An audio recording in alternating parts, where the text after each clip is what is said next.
Heute geht es um die Reinigung der Trompete und wie ihr seht, habe ich hier schon alles vorbereitet. Und zuerst spülen wir mal hier mit diesem Aufsatz die Trompete einmal richtig durch. Am besten auch ein bisschen auf die Wanne legen, weil die Trompete mit dem Wasser befüllt natürlich schwer wird. So, jetzt machen wir hier mal an und Start. Und normalerweise lösen sich da schon die ersten Ablagerungen aus der Trompete, wie man sehen kann. Das heißt, am Schluss auf jeden Fall die Badewanne sauber machen, auch mal die Ventile drücken. Na, da kommt schon einiges raus, wie ihr sehen könnt. Und die Züge lösen sich natürlich auch dementsprechend, weil das ein bisschen der Druck dahinter ist. Aber es ist natürlich schon mal eine super Sache, dass sich da die ersten Ablagerungen gelöst haben.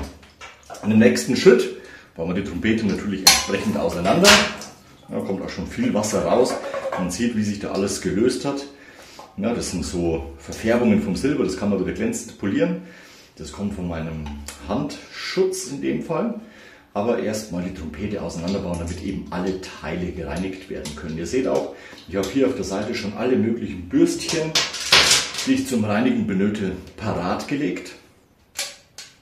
Aber natürlich muss man überall reinkommen. Das heißt, man braucht auf jeden Fall etwas Material, etwas Equipment. Und was ich immer gerne mache, damit sich auch alle möglichen Ablagerungen lösen, auf die Bürsten, auf die Köpfe dementsprechend immer etwas Spülmittel drauf machen, damit man hier auch unbedingt die Sachen lösen kann. Ein kleiner Tipp am Rande, bei den Ventilen hat man immer hier auf der Seite so Zahlen drauf.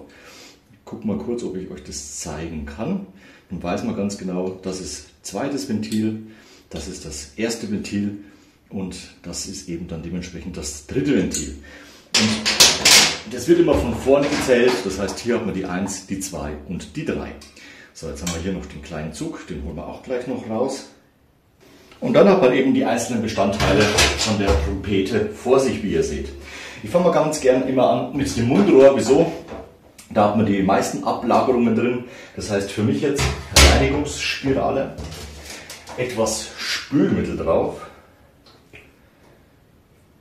So, das Ganze ein bisschen einmassiert. Ja, und letztendlich geht es dann auch schon rein in die Trompete. Und das Ganze immer wieder in Bewegung reinigen. Ja, da kommt auch schon einiges raus, beziehungsweise man sieht hier das Wasser, wie es verfärbt ist. Und das ist natürlich ein super Gefühl, wenn man dann die Sachen da auch wieder raus hat. Also ihr seht, ich spiele regelmäßig Trompete und eigentlich lagert sich gar nicht so viel ab. Aber jetzt seit 5 Monaten doch wieder einiges. Und deswegen hier gleich mal ein bisschen einlegen lassen. Danach geht es weiter zum Stimmbogen.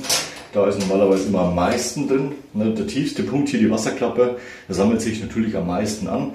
Deswegen das auf keinesfalls aussparen, sondern unbedingt da richtig intensiv reingehen. Auch gucken, dass man da mit der Reinigungsspirale in die Kurve kommt. Ja.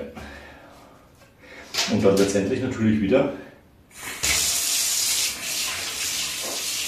alles freispülen. Da kommt schon ordentlich was raus. Ne?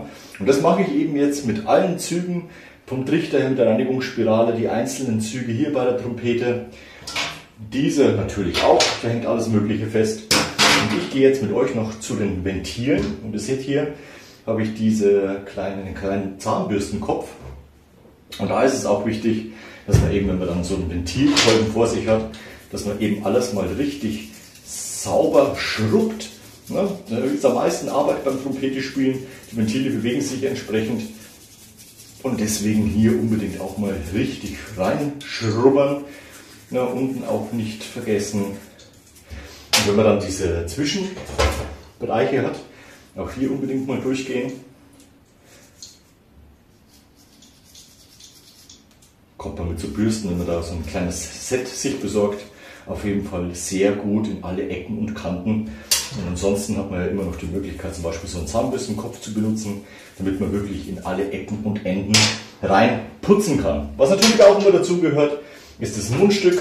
Da unbedingt auch Mundstückbürste benutzen, etwas arbeiten, hin und her, hin und her. Am Schluss muss man sowieso nochmal alles durchspülen, damit eben alles sauber ist. Und ganz wichtig ist, trocknen lassen, beziehungsweise mit dem Tuch trocknen, dass alles wieder wirklich super ist. Dann einfetten, die ganzen Züge, Ventile entsprechend einölen. Und ich empfehle immer danach 5, 6, 7 Minuten, kleine Übeeinheit, damit man eben das überschüssige Wasser auch aus der Trompete wieder rausspielt. Und dann sollte eigentlich alles wieder so sein, dass die Trompete auf jeden Fall gut gängig ist, beziehungsweise hygienisch sauber ist.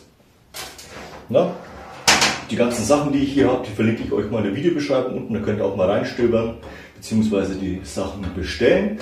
Das ist natürlich eine praktische Sache hier für den Duschkabinenschlauch, beziehungsweise für die Badewanne. Der Schlauch, den Aufsatz einfach draufgeschraubt, ne, ganz einfache Sache, und schon kann man dann dementsprechend die Trompete durchspülen. Was jetzt noch bleibt, ist natürlich die Trompete und alle Teile richtig sauber zu machen, und danach muss man natürlich auch seinen Bereich, die Badewanne in dem Fall, natürlich auch dementsprechend wieder sauber machen. Habt ihr Fragen, dann gerne in die Kommentare, oder was habt ihr Erfahrungen gemacht, welche Utensilien benutzt ihr, alles in die Kommentare oder schreibt mich persönlich an. Ansonsten gerne ein Like und Abo da lassen. Wir sehen uns nächste Woche zu einem neuen Video rund ums Trompete spielen. Bis dahin, ciao, euer Nico.